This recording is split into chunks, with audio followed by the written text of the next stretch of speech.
চব্বিশ ঘন্টার আলটিমেটাম দিয়েছেন বৈষম্য বিরোধী ছাত্র আন্দোলনের নেতারা। কোটা থাকবে না, ইদার শেখ পরিবার হাসিনা থাকবে, না হয় বাংলাদেশে 20 কোটি মানুষ থাকবে, কোটা থাকতে পারে না। তুই মুক্তিযোদ্ধার নাতি হিসেবে কোটায় ইউনিভার্সিটি ভর্তি হয়ে এমন বলে কোটা লাগবে না, তোকে তো ইউনিভার্সিটি থেকে বের করে দেওয়া উচিত। দেশে সাম্প্রতিক যে কোনো আন্দোলনে এবার ঘটলো এক নজিরবিহীন ঘটনা। বঙ্গভবন বা সচিবালয় অভিমুখে যে কোনো কর্মসূচি আগেই আটকে দেওয়া হয়। এবার কোটা সংস্কারের দাবিতে শিক্ষার্থীরা মানেনি পুলিশের কোনো নির্দেশনা। আমরা সর্বোচ্চ চেষ্টা করেছি, আমাদের পুলিশ কমিশনার স্যারের নেতৃত্বে আমরা আইন শৃঙ্খলা রক্ষা করার জন্য আমরা সবাই মিলে কাজ করেছি। বাংলাদেশের ইতিহাসে প্রথম কিন্তু সচিবালয় ও বঙ্গভবন ঘেরাও করেছে কোনো আন্দোলনকারীরা, সেটি হচ্ছে শিক্ষার্থীরা। কোটা সংস্কারের দাবিতে আন্দোলনরতদের অবমাননা করা হয়েছে দাবি করে মধ্যরাতে ক্যাম্পাসে বিক্ষোভ করেছে ঢাকা বিশ্ববিদ্যালয়ের শিক্ষার্থীরা। সারা বাংলাদেশ উত্তাল কোটা বিরোধী আন্দোলন। সম্মানিত ভিউয়ার্স, আসসালামু আলাইকুম ওয়া রাহমাতুল্লাহি ওয়া বারাকাতুহু। আপনাদের মাঝে নতুন একটি আপডেট নিউজ নিয়ে উপস্থিত হলাম। দর্শক, আপনাদের ধৈর্য ধরে ভিডিওটি দেখার অনুরোধ রইল। দর্শক, আপনাদের দেখাতে চলেছি যে বর্তমানে শিক্ষার্থীরা এই কোটা আন্দোলন নিয়ে আন্দোলন করছে, গোটা বাংলাদেশ তোলপাড় চলছে। ইতিমধ্যে জানা গিয়েছে যে শিক্ষার্থীরা তারা 24 ঘন্টা কি আলটিমেটাম দিলেন।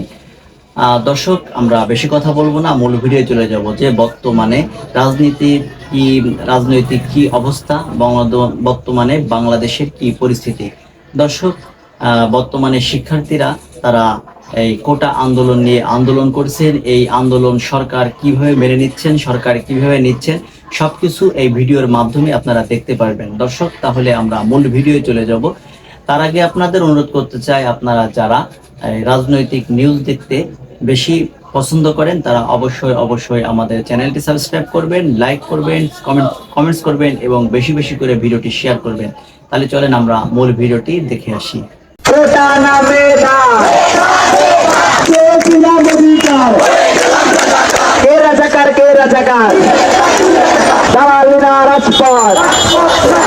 কথা ছিল দুপুর 12টায় রাজু ভাস্কর্যের সামনে প্রতিবাদ সমাবেশ করবে বৈষম্য বিরোধী ছাত্র আন্দোলন। নির্ধারিত সময়ের কিছু পর থেকেই জড়ো হতে থাকেন শিক্ষার্থীরা। আশপাশের কলেজ, বিশ্ববিদ্যালয় থেকে একে একে বেশ কিছু মিছিল এসে যুক্ত হয় এই বিক্ষোভ সমাবেশে। এদিনের দাবি একটাই, প্রধানমন্ত্রীর বক্তব্য প্রত্যাহার চান তারা। দফা দফার জায়গায় আছে আজকের প্রোগ্রামটা মাননীয় প্রধানমন্ত্রীর বক্তব্যের প্রত্যাহার এর দাবি জানিয়ে। স্লোগানে কোটা সংস্কারের ইস্যুতেও নিজেদের দাবির কথা জানান তারা। আমরা হাইকোর্টের প্রতি পরিপূর্ণ শ্রদ্ধাশীল, কিন্তু আমাদের মূলত দাবিটা হচ্ছে নির্বাহী বিভাগের কাছে। আমার দাবি হচ্ছে সংসদে আইন করতে হবে, কমিশন গঠন করে সংসদে আইন করে একটা স্থায়ী সমাধান করতে হবে। বিতর্কিত সেই স্লোগান ইস্যুতেও নিজেদের মতো ব্যাখ্যা দেওয়ার চেষ্টা করেন শিক্ষার্থীরা। বলেন, দাবি আদায় না হওয়া পর্যন্ত রাজপথে আন্দোলন চলবে। শিক্ষার্থীরা একটা বিদ্রুপাত্মক স্লোগান করেছে যে আপনি যদি আমাকে, আমার ন্যায্য আন্দোলনকে, আমার গণতান্ত্রিক অধিকারকে রাজাকার, মুক্তিযুদ্ধ বিরোধী ইত্যাদি বলে ট্যাগিং করেন, দমন করার চেষ্টা করেন, তাহলে আমরা এসব ট্যাগকেও পরোয়া করি না। নানা ধরনের কথা বলে, নানা ধরনের ট্যাগ দিয়ে আসলে এই আন্দোলনকে দমন করা যাবে।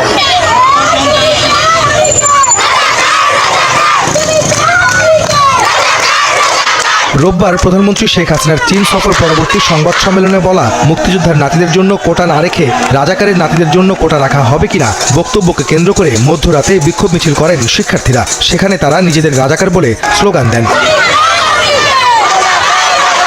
কোটা সংস্কারের দাবিতে আন্দোলনরতদের অবমাননা করা হয়েছে দাবি করে মধ্যরাতে ক্যাম্পাসে বিক্ষোভ করেছে ঢাকা বিশ্ববিদ্যালয়ের শিক্ষার্থীরা। গতকাল রাত 10:30 থেকে বিভিন্ন হল থেকে টিএসসির রাজু ভাস্কর্যের সামনে জড়ো হতে শুরু করে বিক্ষুব্ধ শিক্ষার্থীরা। 11টার দিকে বিক্ষোভকারীদের একটি অংশ উপাচার্যের বাসভবনের সামনে জড়ো হয়ে স্লোগান দেয়। তাদের সাথে ছাত্র হলগুলোর পাশাপাশি যোগ দেয় বাংলাদেশ কুয়েত মৈত্রী হল, বেগম ফজিলাতুন্নেসা মুজিব হল, শামসুন্নাহার হল ও রোকেয়া হলের শিক্ষার্থীরাও। পরে দুটি মিছিল এক হয়ে আবারও রাজু ভাস্কর্যের সামনে অবস্থান নেয়। রাত 1:30 পর্যন্ত সেখান থেকে স্লোগান দেন শিক্ষার্থীরা। এরপর ফিরে যান নিজ নিজ হলে। প্রধানমন্ত্রীর বক্তব্য প্রত্যাহার এবং এক দফা দাবিতে আজ বেলা 12টা থেকে ঢাকা বিশ্ববিদ্যালয়ের রাজু ভাস্কর্যের সামনে কর্মসূচি পালন করবে বৈষম্য বিরোধী ছাত্র আন্দোলন। মাননীয় প্রধানমন্ত্রী শেখ হাসিনা আমাদের আস্থার জায়গা, তার জায়গা থেকে যখন এরকম একটা বক্তব্য শুনে আমরা খুবই আশাহত হয়েছি। অ্যাটলিস্ট তার কাছ থেকে আমরা এটা এক্সপেক্ট করি না। মাননীয় প্রধানমন্ত্রী 90% বা 95% মানুষকে রাজাকার হিসেবে ঘোষণা করছে। এটা সবাই এই কথাই বলবে যে আমাদের এইরকম একটা ব্লেম দিতে পারছে আমাদের প্রধানমন্ত্রী, এটা তো আমরা কেউ মেনে নেব না। এদিকে রাত 11টা নাগাদ শাহবাগে অবস্থান নেয় যুবলীগ এবং স্বেচ্ছাসেবক লীগের নেতারাও। রাত 2:30টার দিকে শাহবাগে জড়ো হয় ঢাকা বিশ্ববিদ্যালয়, ঢাকা কলেজ সহ বিভিন্ন ইউনিটের নেতাকর্মীরাও। পরে ছাত্রলীগের কেন্দ্রীয় সভাপতি এবং সাধারণ সম্পাদকের নেতৃত্ব বিশাল একটি মিছিল টিএসসি উপাচার্যের বাসভবন মহসিন হল হয়ে আবারও টিএসসিতে এসে শেষ হয়। এক সংক্ষিপ্ত সমাবেশ শেষে শহীদের রক্তের অপমানের প্রতিবাদে আজ বিকেল 3টায় রাজু ভাস্কর্যের সামনে প্রতিবাদী অবস্থান কর্মসূচি ঘোষণা করেন ছাত্রলীগের সভাপতি সাদ্দাম হোসেন। সারা দেশের প্রতিটি বিশ্ববিদ্যালয় ও কলেজে এবং প্রতিটি ইউনিটকে একই কর্মসূচি পালনের নির্দেশ দেওয়া হয়। নিজেদেরকে রাজাকার দাবি করে যে স্লোগান দিয়েছে, এটি অত্যন্ত ন্যাক্কারজনক ঘটনা। আমরা সবসময় বলে আসছি যে এটা একটু অরাজনৈতিক তাদের আন্দোলন, এটা রাজনৈতিক রূপ দেওয়ার কোনো সুযোগ নাই। যারা রাজাকারদের পক্ষে দোষণ করে কোন ধরনের সরকারি বেসরকারিতে চাকরিতে যাওয়ার যোগ্যতা তাদের থাকে। তারা ক্লাস বর্জন করে শিক্ষার্থীদেরকে জিম্মি করে তারা আন্দোলন সংগ্রাম চালাবে, আর আমাদের ভবিষ্যৎ প্রজন্ম ধ্বংস হয়ে যাবে, সেটা আমরা মানতে পারি। পুলিশের বাধা ডিঙিয়ে গণপদযাত্রা নিয়ে রাষ্ট্রপতির কাছে স্মারকলিপি দিলেন কোটা সংস্কারের দাবিতে আন্দোলনকারীরা। সেই সাথে 24 ঘন্টার আলটিমেটাম দিয়েছেন বৈষম্য বিরোধী ছাত্র আন্দোলনের নেতারা। এরই মধ্যে কোটা সংস্কারের উদ্যোগ ও শিক্ষার্থীদের বিরুদ্ধে দায়ের করা মামলা তুলে নেওয়া না হলে আরো কঠোর কর্মসূচির হুঁশিয়ারি দিয়েছেন তারা।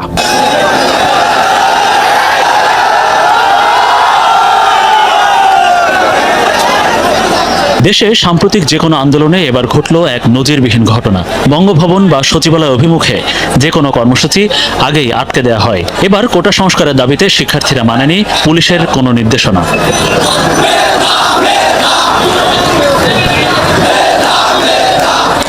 প্রেস ক্লাবের সামনে প্রথম পুলিশের বাধার মুখে পড়ে শিক্ষার্থীদের পদযাত্রা। এরপর পুলিশের অনুরোধে পদযাত্রার রুট পরিবর্তন করে সামনে এগিয়ে যায় শিক্ষার্থীরা। সচিবালয়ের সামনে দিয়ে বঙ্গভবনের দিকে যাওয়ার সময় 0 পয়েন্টে পুলিশের ব্যারিকেড।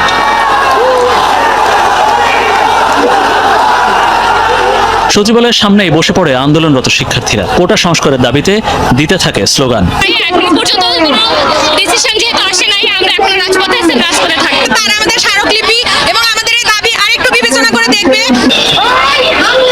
এখানে পুলিশ শিক্ষার্থীদের প্রতিনিধি বঙ্গভবনে পাঠানোর অনুরোধ করে, তবে অনুরোধ উপেক্ষা করে ব্যারিকেড ভেঙে এগিয়ে যায় শিক্ষার্থীদের গণপদযাত্রা। কোটার যে প্রবলেমটি রয়েছে সেটির যৌক্তিক এবং স্থায়ী সমাধান কিভাবে হবে? অযৌক্তিক যে কোটাগুলো রয়েছে সেগুলোকে বাতিল করে দিয়ে যৌক্তিক যে কোটাগুলো রয়েছে সেগুলোর পুনর্বিন্যাস করার মধ্য দিয়ে আমরা সেটাকে আমাদের পক্ষ থেকে প্রস্তাব করেছি 5%। স্লোগানে স্লোগানে মুখর হয় পুরো এলাকা। মিছিল এগিয়ে যায় গুলিস্তানের দিকে। এবার বঙ্গবন্ধু চত্বরে বাধা দেয় পুলিশ, থেমে যায় পদযাত্রা। স্লোগান প্রতিবাদী গানে মুখর হয়ে ওঠে গোটা এলাকা। ততক্ষণে 12 সদস্যের প্রতিনিধি স্মারকলিপি নিয়ে বঙ্গভবনের পথে। রাষ্ট্রপতির সামরিক সচিবের কাছে 3 পৃষ্ঠার স্মারকলিপি দিয়ে প্রায় আধা ঘন্টা পর বঙ্গভবন থেকে বেরিয়ে আসে প্রতিনিধি দল। কড়া পাহারায় তাদের নিয়ে আসা হয় গুলিস্তান মোড়ে। সেখানে সংবাদ সম্মেলন করে বৈষম্য বিরোধী ছাত্র আন্দোলন। রাষ্ট্রপতির যিনি সামরিক সচিব, তিনি কি কোনো উত্তর দিয়েছেন জমা নেওয়ার পর? তিনি আমাদেরকে আশ্বাস দিয়েছেন তিনি বিষয়টি রাষ্ট্রপতিকে অবগত করবেন। আগামী 24 ঘন্টার মধ্যে আমরা চাই সংসদে অধিবেশন ডেকে সেটার আইন পাশের জন্য কার্যকর ব্যবস্থা নেওয়া হোক অথবা অধিবেশন আহ্বান করা হোক। মহামান্য রাষ্ট্রপতির তরফ থেকে এবং দায়িত্বশীল ব্যক্তিদের পক্ষ থেকে কি ধরনের বক্তব্য এবং পদক্ষেপ আসছে সেটি আমরা পর্যবেক্ষণ করে আমরা পরবর্তী আমাদের কর্মপরিকল্পনা ঠিক করব। এর আগে ঢাকা বিশ্ববিদ্যালয়ের সেন্ট্রাল লাইব্রেরির সামনে থেকে বঙ্গভবনের পথে শুরু হয় গণপদযাত্রা। জগন্নাথ বিশ্ববিদ্যালয়, ঢাকা কলেজ, বদরুন্নেসা সহ 7 কলেজের শিক্ষার্থীরা অংশ নেয় এতে। বিভিন্ন পয়েন্টে অবস্থান থাকলেও কঠোর হয়নি পুলিশ। আমরা সর্বোচ্চ চেষ্টা করেছি আমাদের পুলিশ কমিশনার স্যারের নেতৃত্বে। আমরা আইন শৃঙ্খলা রক্ষা করার জন্য আমরা সবাই মিলে কাজ করেছি এবং ছাত্ররা যারা এখানে উপস্থিত রয়েছিল তারা আমাদের কোঅপারেট করেছে। কর্মসূচি শেষে বেলা 3:30টার দিকে শিক্ষার্থীরা যে যার ক্যাম্পাসে ফেরত যান। রাষ্ট্রপতি বরাবর স্মারকলিপি দেওয়ার পরিকল্পনা ছিল আজকের শান্তিপূর্ণ একটা কর্মসূচি হবে, কিন্তু শান্তিপূর্ণ এই পরিকল্পনা থাকলেও দিনভর উত্তেজনা, উত্তপ্ত পরিস্থিতি দেখা যায় পুলিশ এবং আন্দোলনকারীদের মধ্যে। পুলিশের পক্ষ থেকে বলা হচ্ছে সর্বোচ্চ ধৈর্য বা সহনশীলতার পরিচয় দেওয়া হচ্ছে, আর আন্দোলনকারীরা বলছেন দাবি আদায়ের মানা না হলে যতদিন ব্যাপী বা যে ধরনের কর্মসূচি দেওয়া লাগুক না কেন তারা সেটা দেবেন। মুক্তিযোদ্ধার নাতি হিসেবে কোটায় ইউনিভার্সিটিতে ভর্তি হয়ে আমার বলে কোটা লাগবে না, তোকে তো ইউনিভার্সিটি থেকে বের করে দেওয়া উচিত। হ্যাঁ, ওকে ওই ইউনিভার্সিটি থেকে বের করে দেওয়া উচিত, যে কোটা নাই তোর পড়া নাই, যা বাড়ি যে বসে থাক। আমাদের প্রান্তিক জনগোষ্ঠীর ছেলে মেয়েরা যখন কোটার বিরুদ্ধে পাবলিক বিশ্ববিদ্যালয়গুলোতে আন্দোলন করছে, তখন আজকে মাত্র আমরা দেখলাম বরিশালে, কুমিল্লাতে, চট্টগ্রামে, ইভেন শাহবাগে আজকে পুলিশের সাজুয়া দান দিয়ে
থাকছে, প্রত্যেক নাগরিকের সমানভাবে চাকরিতে অংশগ্রহণ করবার অধিকার থাকবে। কিন্তু এই কোটা পদ্ধতির মধ্য দিয়ে বাংলাদেশের চেতনা ব্যবসায়ীরা, আওয়ামী মুক্তিযুদ্ধ শ্রেণীর ব্যবসায়ীদের একটা কোটারিতে পরিণত হয়েছে বাংলাদেশ রাষ্ট্র। এই রাষ্ট্রকে যদি পরিবর্তন চাই, আমাদের ঘোষণাপত্রে সেই গণপ্রজাতন্ত্র দুর্বল লড়াইয়ের কথা বলা ছিল, এই লড়াইয়ের জায়গাকে ফেরত নিয়ে আসতে হবে। সংবিধানের যে মোদ্দা কথা আছে, কোনো বৈষম্য থাকতে পারবে না, সেটাকে সংবিধান পরিবর্তন করে হলো আবার ফিরায় নিয়ে আসতে হবে। দর্শক, সারা বাংলাদেশ উত্তাল কোটা বিরোধী আন্দোলন নিয়ে। সরকারের ঝাড়ু ঝাড়ু কর্তা ব্যক্তি, কেউ আমলা, কেউ কামলা, কেউ রাজনৈতিক ক্ষমতাধর ব্যক্তিত্ব, কেউ মন্ত্রী, কেউ মিনিস্টার, সবাই এটা নিয়ে চিন্তিত কিনা বলবো না, বাট এটা নিয়ে একটা কূটকৌশল, চাণক্য কৌশল তারা করার চেষ্টা করছেন। ঘুরিয়ে পেঁচিয়ে নানা রকম কথাবার্তা বলছেন এবং নিজেদের যে পুরো দায় দায়িত্বটি এটি আইন আদালতের উপরে চাপিয়ে দিয়ে এই যে আন্দোলনরত ছাত্রছাত্রী রয়েছে তাদের সঙ্গে তাদের যে একটা দূরত্ব, অবিশ্বাস, এই অবিশ্বাসের জায়গাটি একেবারে রীতিমতো অশ্রদ্ধার দিকে তারা টেনে নিয়ে যাচ্ছে, যা কিনা পুরো পরিস্থিতিকে সহিংস করবে, দেশকে উত্তাল করবে এবং anything might happen at any time, এরকম একটা পরিস্থিতির দিকে নিয়ে যেতে পারে। এজন্য ব্যক্তিগতভাবে আমি সরকারের যারা কর্তা ব্যক্তি তাদেরকে অনুরোধ করব যে কোটা বিরোধী এই আন্দোলনটিকে সততা নিয়ে, আন্তরিকতা নিয়ে মোকাবেলা করুন। এখানে কোনো রকম চালাকি যদি দেখানোর চেষ্টা করেন তাহলে এটির পরিণতি কোনো অবস্থাতেই কারোর জন্য ভালো হবে না। আমি নিজে ব্যক্তিগতভাবে এই কোটা বিরোধী আন্দোলনের পক্ষে। আমি চাই যে আসলে যোগ্যতা বলেই ভালো ভালো পদগুলোতে আসুক এবং এখানে কোনো কোটাই থাকুক না থাকুক, এটা আমি চাই। এই কারণ হলো এখন সারা দুনিয়াতে আসলে জেন্ডার যে ডিফারেন্স এটি নেই। অনেক ক্ষেত্রে ইউনিভার্সিটিতে দেখা যাচ্ছে যে ক্লাসে কোনো কোটা না থাকা সত্ত্বেও বেশিরভাগ ক্ষেত্রে মেয়েরা কিন্তু লেখাপড়া ভালো করছে। আপনি ঢাকা বিশ্ববিদ্যালয়ে গিয়ে দেখেন, অন্যান্য জায়গাতে গিয়ে দেখেন, অন অ্যাভারেজে ভালো ফলাফল করার ক্ষেত্রে মেয়েদের হার বেশি। তো কাজে যে মেয়েরা ঢাকা বিশ্ববিদ্যালয়ে সবচেয়ে ভালো সাবজেক্টে পড়ছে, দেশের বাইরে পড়ছে, একা একা চলে যাচ্ছে, ডাক্তারিতে ভালো করছে, ইঞ্জিনিয়ারিং ভালো করছে, তার কেন কোটা পদ্ধতি নিয়ে এখানে ঢুকতে হবে? এবং কোনো এরকম ফার্স্ট ক্লাস পাওয়া মেয়ে তারা কখনোই এই জিনিসগুলো আশা করে না। এক, দুই নম্বর হলো যে আপনি কেবলই মাত্র শূন্যপদ পূরণের জন্য ছেলেদের তুলনায় কম লেখাপড়া জানা কেবলমাত্র মেয়ে আনবেন, এই কারণে বিভিন্ন ক্যাডার সার্ভিস আপনি মেয়েদেরকে ঢুকালেন। এর ফলে কি অনাসৃষ্টি তৈরি হয়, এগুলো আমরা ইদানিংকালে দেখেছি যে কিছু মহিলা কর্মকর্তা তাদের ঘুষ খাওয়ার যে ঘটনা, সেখানে হত্যাকাণ্ডের মতো ঘটনা ঘটিয়ে ফেলেছে। এক টিউনোর সেই কাহিনী।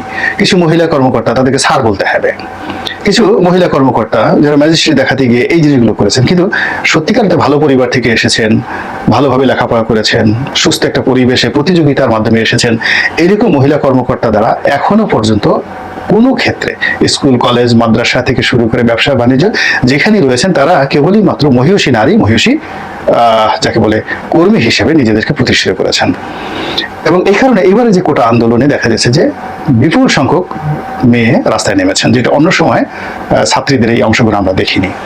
দ্বিতীয়ত যে একটা বিসিএস কর্মকর্তা হবেন বা সরকারি কর্মকর্তা হবেন, এখানে পঙ্গু, প্যারালাইজড, তারপর শেষে শারীরিকভাবে মানসিকভাবে কিছুটা অসঙ্গতি রয়েছে, তাদেরকে দায়িত্বপূর্ণ পদ পদবিতে দেওয়া, এটা নিয়ে করুণা হতে পারে, রাষ্ট্র তাদেরকে রিহ্যাবিলিট করতে পারে অন্যভাবে, কিন্তু একটা ডিসি পদে, এসপির পদে এই জিনিসগুলো বা একটা জজের পদে এই জিনিস, এই ধরনের অসম্পূর্ণতা থাকা আমার কাছে ব্যক্তিগতভাবে আমার কাছে শোভনীয় মনে হয় না। তো কাজেই মাননীয় প্রধানমন্ত্রী যে 2018 সনে পুরো কোটা পদ্ধতি বাতিল করেছেন, ওটা যদিও তাদের দাবি ছিল, কিন্তু আমি আসলে সেই ব্যাপারে ব্যক্তিগতভাবে মনে করি ওটাই একেবারে 100% সঠিক ছিল। এখন সময়ের প্রেক্ষাপটে অনেকে 5% বা 10% কোটার কথা বলা হচ্ছে, সেটা ভিন্ন একটা বিষয়, আলোচনার বিষয় হতে পারে। আমি মনে করি যে সিভিল সার্ভিস এখন যে পর্যায়ে চলে গেছে, এখন আর সিভিল সার্ভিসের মধ্যেও ঠিক যাকে বলা হয় একটা অ্যামেন্ডমেন্ট আনা দরকার, যে একটা সুপিরিয়র সিভিল সার্ভিসের একটা গ্রেড থাকা উচিত।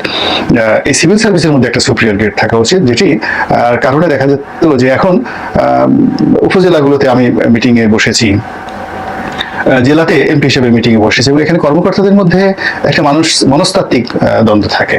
যিনি ইঞ্জিনিয়ার, এলজিডির ইঞ্জিনিয়ার রয়েছেন, পিডব্লিউডির ইঞ্জিনিয়ার রয়েছেন, কিংবা যিনি এই যে লোকাল গভর্নমেন্টের একটা টিউবওয়েল দেয় যেটা আছে, ওই স্থানীয় প্রকৌশল যেটা বিভাগটি রয়েছে।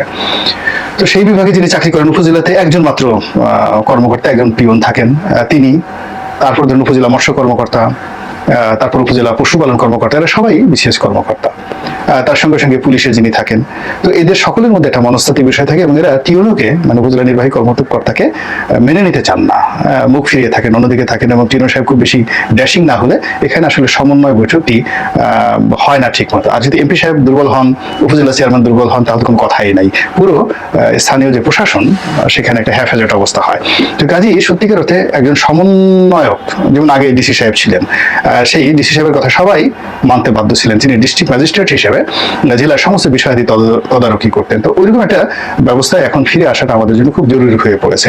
এখনকার স্ট্রাকচার যেটা এরশাদ আমলে হয়েছে, এই স্ট্রাকচার তখন হয়তো ওকে ছিল, অনেকগুলো ক্যাডার সার্ভিস তৈরি করা হয়েছে, কিন্তু এই ক্যাডার সার্ভিসগুলোর মধ্যে একটি সুপ্রিয়র সিলেকশন কমিটি থাকা উচিত, যারা কিনা সরাসরি প্রশাসনের অ্যাডমিনিস্ট্রেটিভ সাইডে থাকবেন, শুধুমাত্র অ্যাডমিনিস্ট্রেশন তারা দেখবেন, আর অন্যান্য ক্যাডার সার্ভিস যারা যাদের মতো করে থাকবেন। এবং তার সেই ম্যাজিস্ট্রেসি ক্ষমতা থেকে শুরু করে তার যে প্রশাসনিক ক্ষমতা, ঠিক ওই পর্যায়ে থাকবে। তারাই ডিসি হবেন, তারাই বিভাগীয় কমিশনার হবেন, তারাই মেট্রোপলিটন পুলিশ কমিশনার হবেন, তারাই সচিবালয়ের সচিব হবেন। ঠিক এরকম অ্যাডমিনিস্ট্রেটিভ পদগুলো তৈরি করার জন্য একটা আলাদা ক্যাডার সার্ভিস, যেটাকে সুপ্রিয়র ক্যাডার সার্ভিস হিসেবে নাম দিয়ে করা যেতে পারে। এটা এখন সময়ের প্রয়োজন হয়ে গেছে। আদারওয়াইজ পুরো অ্যাডমিনিস্ট্রেশনে একটা হ্যাফাজত অবস্থা হয়ে গেছে। আপনি উপজেলাতে গিয়ে দেখেন, টাকা পয়সা থাকে সব পিআইওর নিকট।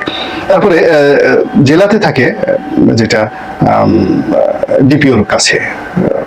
তারপরে যে জেলার যিনি প্রজেক্ট ইমপ্লিমেন্টেশন অফিসার, তার ডিসিকে পাত্তা দিতে হয় না, ডিসি তার পিছিয়ে করতে হয়।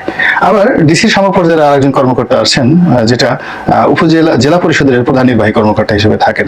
তো সেখানেও কিন্তু এরকম ঝামেলা হয়ে যাচ্ছে, কোনো জায়গাতে কোনো কিছু হচ্ছে না। তো এই টোটাল বিষয়গুলো নিয়ে যারা দেশপ্রেমিক, যারা দেশকে বড় কিছু করতে চান, রাজনীতিবিদদেরকে এই কাজটা করতে হবে, তাদেরকে নতুন করে চিন্তা করতে হবে। এবং সেই চিন্তার মধ্যে কোটার এই বিষয়টি অত্যন্ত গুরুত্বপূর্ণ একটি বিষয়। কারণ আপনি যদি মেধাবী লোকদেরকে সিলেক্ট করতে না পারেন, ভালো লোকদের সিলেক্ট করতে না পারেন, আপনি কি করে রাষ্ট্রকে সার্ভিস দিবেন? তো এখন যেটি হচ্ছে সেটি হলো যে এদের সঙ্গে চালাকি করার চেষ্টা করা হচ্ছে, তারপরে এদের সঙ্গে যাকে বলা হয় বিভিন্ন রকম ছলচাতুরি করা হচ্ছে, এবং এটি অনাগত দিনে কিভাবে স্ফুলিঙ্গ আকারে ছড়িয়ে পড়তে পারে তার কিছু উদাহরণ খুব সংক্ষেপে দিয়ে আজকের ভিডিওটি শেষ করব। আমাদের এই সমাজে যেটি হয়, মানুষ মন্দ কাজ করতে করতে তাদের মধ্যে এক ধরনের নফস, মন্দ কাজের যে নফস, যেটাকে বলা হয় নফসে আম্মারা, এটি এত বিশাল হয়ে যায় যে সে পৃথিবীর বাদশা ভাবতে থাকে। এখন এই লোকটি একটা ইউনিয়ন পরিষদের চেয়ারম্যান হোক, কিংবা পতিতালয়ের সর্দার হোক, কিংবা কোনো মন্ত্রী হোক, কোনো প্রধানমন্ত্রী হোক, কিংবা কোনো রাষ্ট্রপতি হোক, ডাজ নট ম্যাটার। সে যেই এলাকাতে মন্দ কাজ করে, সেই এলাকাটি বা সেই অধিক্ষেত্রটিকে সে তার নিজের যাকে বলে মানে বাদশাহী মনে করে, এবং সে যেন তেন বাদশাহ না, ফেরাউন প্রকৃতির বাদশাহ, যে নিজেকে খোদা দাবি করে। এরকম একটা অবস্থা তৈরি হয় যদি মানুষ মন্দ কাজ করে। আমাদের এই সমাজের দীর্ঘদিন যাবৎ ধরে সেই পুলিশ বলেন, আমলা বলেন, কামলা বলেন, রাজনীতি বলেন, যারা ক্ষমতার সাথে জড়িত, তাদের প্রধান এবং প্রথম সফলতা হলো তারা প্রতিদ্বন্দ্বী যারা আছে, বিএনপি, জামাত, অন্যান্য যারা রাজনৈতিক দল, তাদেরকে ইচ্ছামতো অপমান করতে পেরেছে, ইচ্ছামতো নির্মূল করতে পেরেছে, ইচ্ছামতো অনুগত রাখতে পেরেছে, এবং এদেরকে বঞ্চিত করে রাজনৈতিক অধিকারগুলো আছে, সমস্ত রাজনৈতিক অধিকার নিজেদের পকেটে তারা ঢুকাতে পেরেছে। এই কাজ করতে করতে করতে করতে অনেকগুলো উপসর্গ তৈরি হয়েছে। যেমন দুর্নীতির একটা মহোৎসব তৈরি হয়ে গেছে, ব্যাংকগুলো খালি হয়ে গেছে, ডলার নাই। এই যে আজকের যে এত সমস্যাগুলো, এই সব সমস্যা কিন্তু সেই রাজনীতি থেকে। 2 নম্বর হলো এদের সাহস বেড়ে গেছে। তারা মনে করে যে তারা যে কোনো কাজ করতে পারে, এবং তাদের কোনো কাজের বাধা দেওয়ার মতো, প্রতিবাদ করার মতো শক্তি সামর্থ্য বাংলাদেশের কারোরই নেই।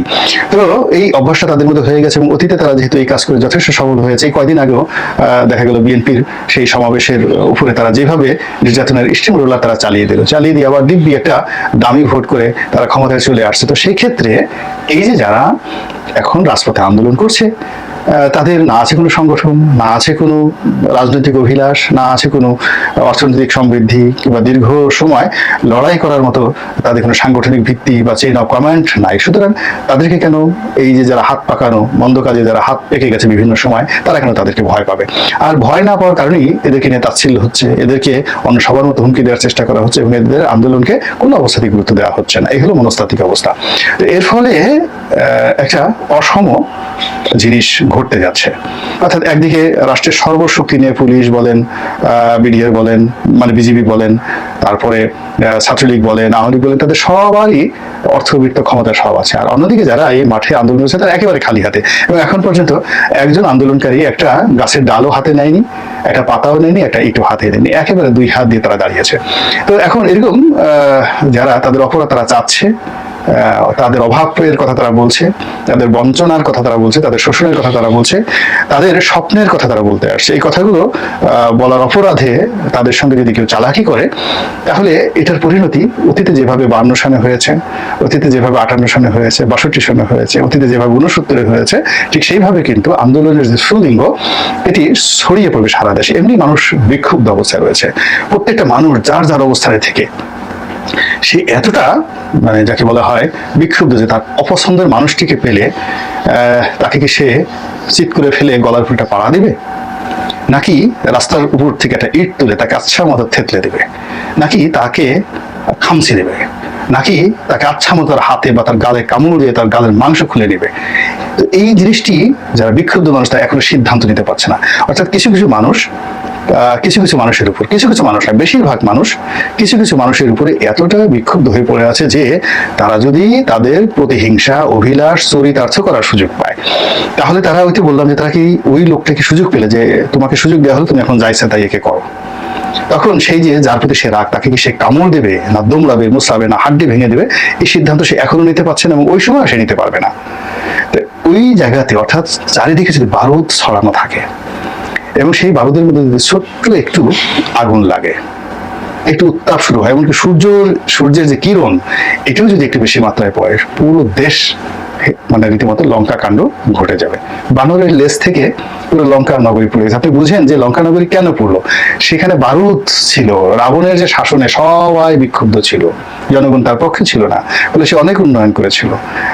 মানে রাবণের যে ইতিহাস আপনি যদি মেঘনাদ বধ কাব্য পড়েন দেখবেন যে অসাধারণ সেই শহরের বর্ণনা, রাবণের শহর। সেখানে অনেক মানে ওই জমানাতে রামের জমানাতে এই পৃথিবীর যত যাকে বলা হয় উন্নয়ন, সেই স্বর্ণখচিত মন্দির, রাস্তার দুপাশে সেই বিলাসবহুল প্রাসাদ, সুপ্রশস্ত প্রাসাদ, মানে যাকে বলে রাস্তাঘাট, এবং নাগরিকদের শরীরে মেদ শরীর মানে সমস্ত কিছু ছিল।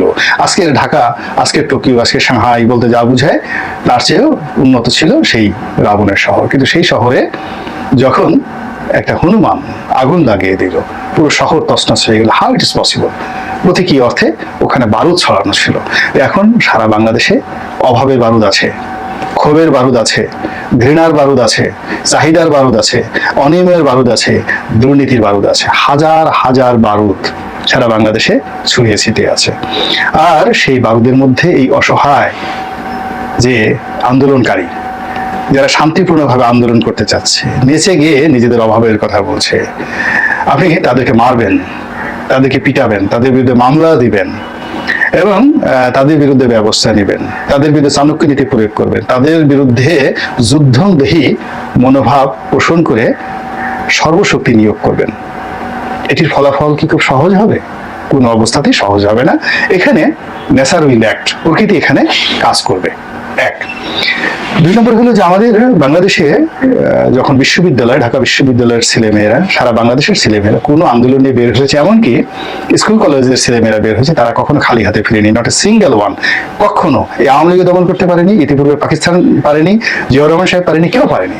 কাজে এই যে ঐক্যবদ্ধ ছাত্র আন্দোলন হয়েছে, এই ছাত্র আন্দোলন এখন সরকারের যে সমস্ত লোকজন রয়েছে তো বেশিরভাগই অযোগ্য, চাকর বাকর। শেখ হাসিনা মাননীয় প্রধানমন্ত্রী চাকর হওয়ার উপযুক্ত না এরা।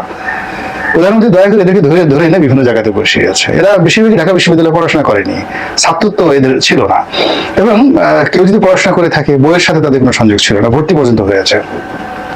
আপনি তাদেরকে দিয়ে এই যুগের এই ছেলেদের প্রজ্ঞা, মেধা, যোগ্যতার সঙ্গে আপনি ফাইট করবেন, এটা হতে পারে না, ফেল করবেন। এরপরে সবচেয়ে বড় ব্যাপার হলো যে অসংগঠিত, এই যে যারা অসংগঠিত ছাত্রছাত্রী আছে, এটা কিন্তু ডেঞ্জারাস যে কোনো রেজিমের জন্য। 52-তে যখন ভাষা আন্দোলন হলো তখন কোনো স্পেসিফিক লিডারশিপ ছিল না। 69-এর গণঅভ্যুত্থানের কোনো নেতৃত্ব ছিল না, কারো নেতৃত্বে গণঅভ্যুত্থান হয়নি, না ভাসানীর নেতৃত্বে, না বঙ্গবন্ধুর নেতৃত্বে, না আওয়ামী লীগের নেতৃত্বে, না ছাত্রলীগের নেতৃত্বে। কিন্তু শহীদ মতিউর গুলিবিদ্ধ হওয়ার সঙ্গে সঙ্গে সমস্ত মানুষ রাস্তায় নেমে গেছে, গণঅভ্যুত্থান হয়ে গেছে, একটা সরকারি পতন হয়ে গেছে।